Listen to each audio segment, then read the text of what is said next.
This morning on BRN, maximizing your health span. Joining me now to help break it all down is Dr. Sandy Charles of the American Heart Association. Dr. Charles, so great to meet you. Thanks for joining us on the program this morning. Thank you so much for having me, Jeffrey. A pleasure to be here. And I love that you're wearing red in honor of probably one of our more important organs, the heart. You got it. It's an honor to be part of the American Heart Association and to, quite frankly, devote my life to heart disease, being a cardiologist. It's the number one cause of death for Americans, and 80% of heart disease is preventable. So a big part of what I do is sharing the word on how we can all reduce our risk of heart disease.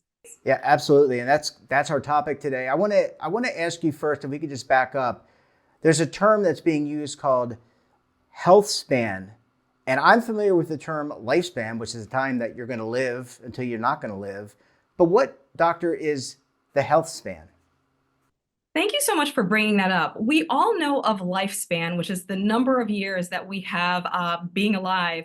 But what's really important and arguably more important is our health span. How many of those years are going to be active years that are free of chronic diseases, that we can be independent and living our lives enjoyably? Unfortunately, currently, health span in America is at least a decade less than our lifespan. And so that's something that we need to work on improving. Almost 80% of people age 60 and older have two or more chronic diseases. And when it comes to young Americans, that number is about 50% of Americans, younger Americans, have one or more chronic diseases. So there's a lot of room for improvement because those chronic diseases affect our lifespan and our health span and also increase our risk for heart disease. Let's talk about some of those chronic diseases. You mentioned them. What are they? Just so we all kind of get it on the table. What are we talking about in terms of the chronic diseases? Is it heart disease or some other ailment?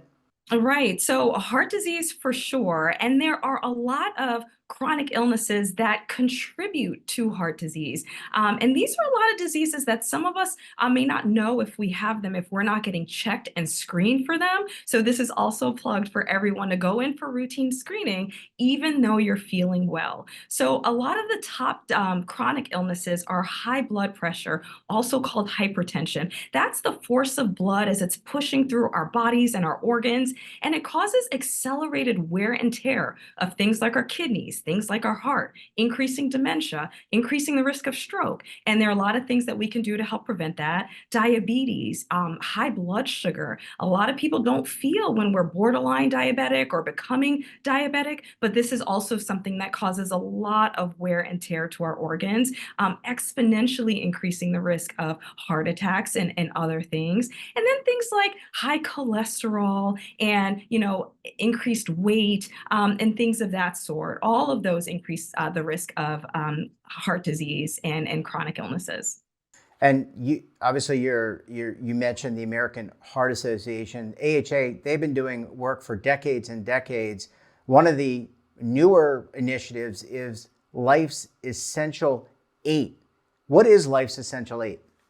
Yes. So Life's Essential 8 was published in 2022 by the American Heart Association, and it's a very important checklist of 8 items that have been research proven to help improve our lifespan and our health span, and to also significantly reduce our risk of getting chronic illnesses. So something that I think all people should know about, and I'm really excited to talk about today. Yeah, let's talk about the 8. And I have to think that you mentioned it before, knowing your numbers, your cholesterol, other aspects of your, that's pretty simple to do. You go visit someone like yourself or your primary care physician, usually covered by insurance, and it's all quite doable, doctor. Yes, definitely. Definitely want to get screened. Definitely want to get screened regularly. Definitely want to know your family history because sometimes you want to get screened even younger than recommended just to make sure you're not at risk. But yeah, we can definitely walk our way through that checklist of the Life's Essential 8 if you're ready. Yeah, you shoot. You go and I follow. Okay, wonderful. So, I'm going to order them in my preferential order. And the first one is simple. It's eat better. Even as a cardiologist, I can see how it's really tough to eat healthy. We're all so busy. We have so many things going on, but essentially we want to eat whole, unprocessed foods. So think vegetables, think fruits, think healthy fats like avocados and lean protein.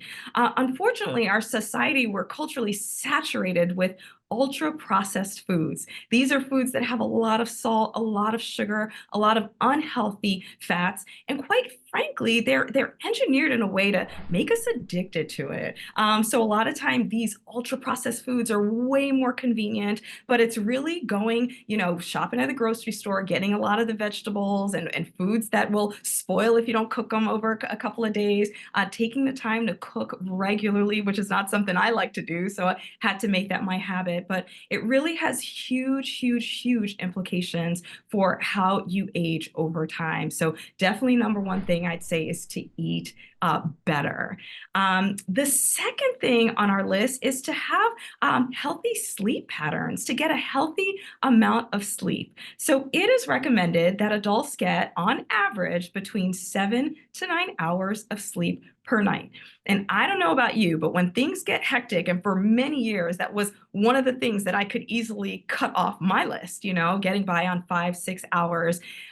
But studies show that when we get less than 7 hours of sleep, our body actually releases these stress hormones, something called cortisol. And this is something that triggers weight gain. It triggers our blood sugars to go up. It can increase our risk for high blood pressure. And honestly, it triggers things like anxiety, depression, and even dementia in the future. So it may not seem like the most important thing, but it's absolutely critical to get about 7 to 9 hours on average of sleep if you can.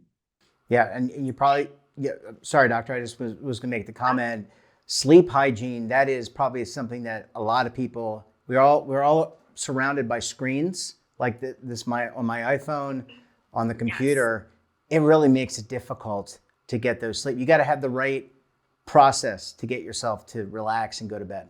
You really do, and you're right. Our bodies have evolved to kind of follow what sunlight does, and unfortunately, with phones, it makes it impossible sometimes to go to sleep. We're just so much information, but really trying to shut that down an hour before you go to sleep. Read a book, just wind yourself down. That'll make it easier for you to go to sleep because you're right. Things like screens can make insomnia a very real issue. Thanks for bringing that up, Jeff. Yeah. Yep. And continue. I'm sorry for interrupting you. Continue on Yeah, your no. preferential list.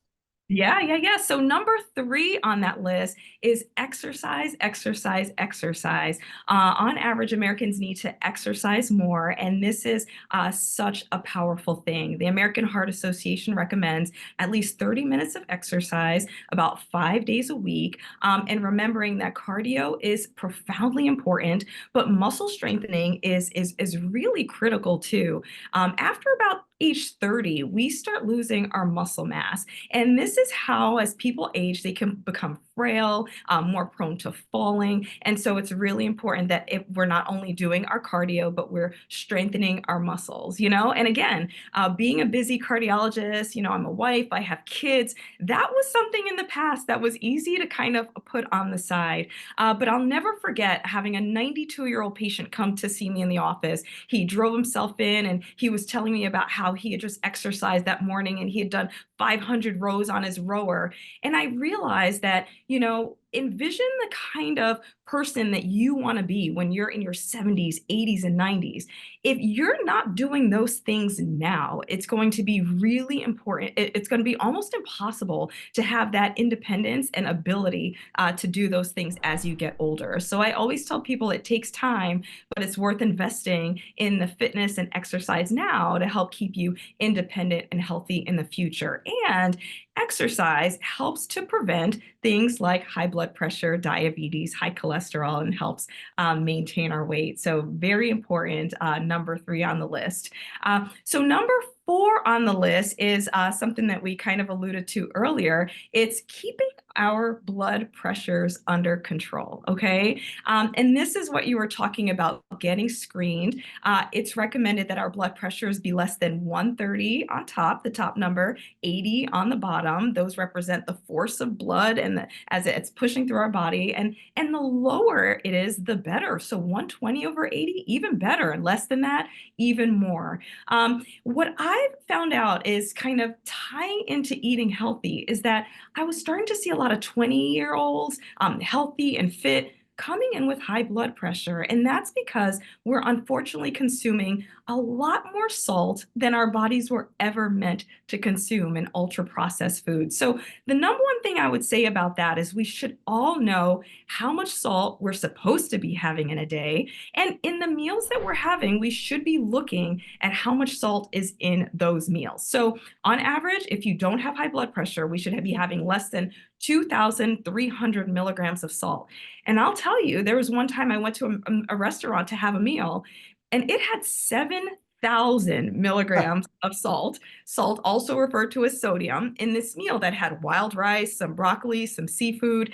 And that goes to show you that you could be eating an astronomical amount of hidden salt if you're not kind of looking in the details. So I always look at nutritional info, or I'll look up a restaurant and see if they have their sodium facts listed. That's a real proactive way to try to help keep your blood pressures down, but to also, take blood pressure medicines if you need to, because that really helps protect your organs.